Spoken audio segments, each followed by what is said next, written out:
Ooh. Weeding is a never-ending job at this time of year.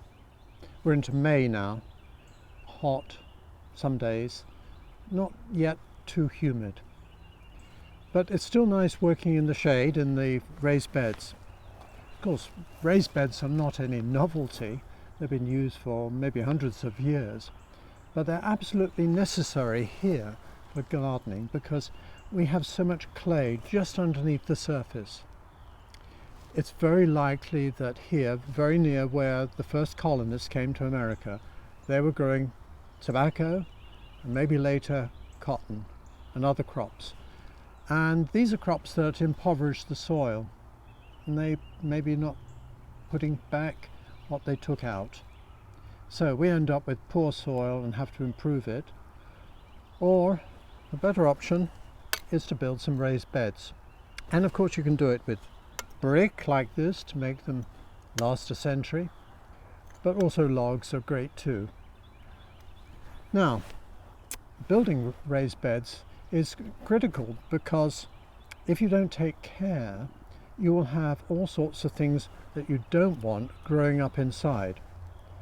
So when we started digging out a trench for the wall and had completed the square or rectangle, we then had to protect it from bamboo growing up, invading the space here, as it does every year, and also voles and other creatures that make tunnels underground and will come up and eat the roots. So we put down some chicken wire and then some weed barrier, and these are reasonably successful. And the soil we put on top is a mixture of topsoil, some sand and mushroom compost. And after a few months the mixture turns rich and soft, lovely and easy to turn. We introduce some earthworms that are prolific there now.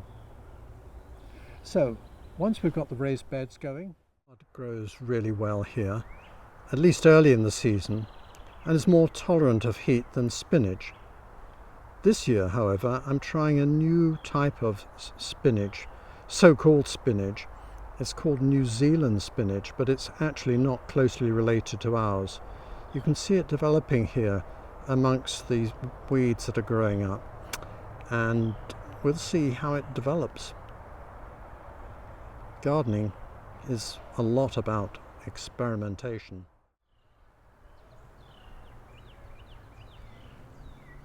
Growing next to the onions are two celery plants. Those weren't grown from seed, they were actually grown from grocery plants. We ate the tops and kept the root, put it in water for a few days, and then planted it out when it had some rootlets. That was last year. We got some edible, very tasty celery from that plant last year, and this one, and they've come back. So thank you, grocery store. We have regenerated your celery. It's even better than the original. Gardening is about timing, and here we have to plant things early before things get too hot. Some things will tolerate the heat, squash, eggplant, but lettuce, radish, and these beans will not, and they have to be planted early. So, a couple of weeks' time, you'll see some flower, and then beans in June, we'll be able to crop them before it gets really hot.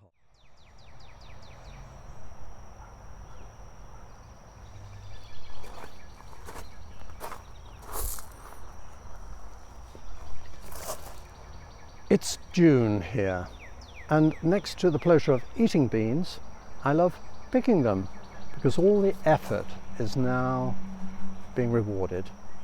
These are French fillets. I love them. They are disease resistant. They cover the ground so I don't have any weeds growing up among them. And of course they have the nodules and the roots which enrich the soil with nitrogen. They taste delicious. Crunchy.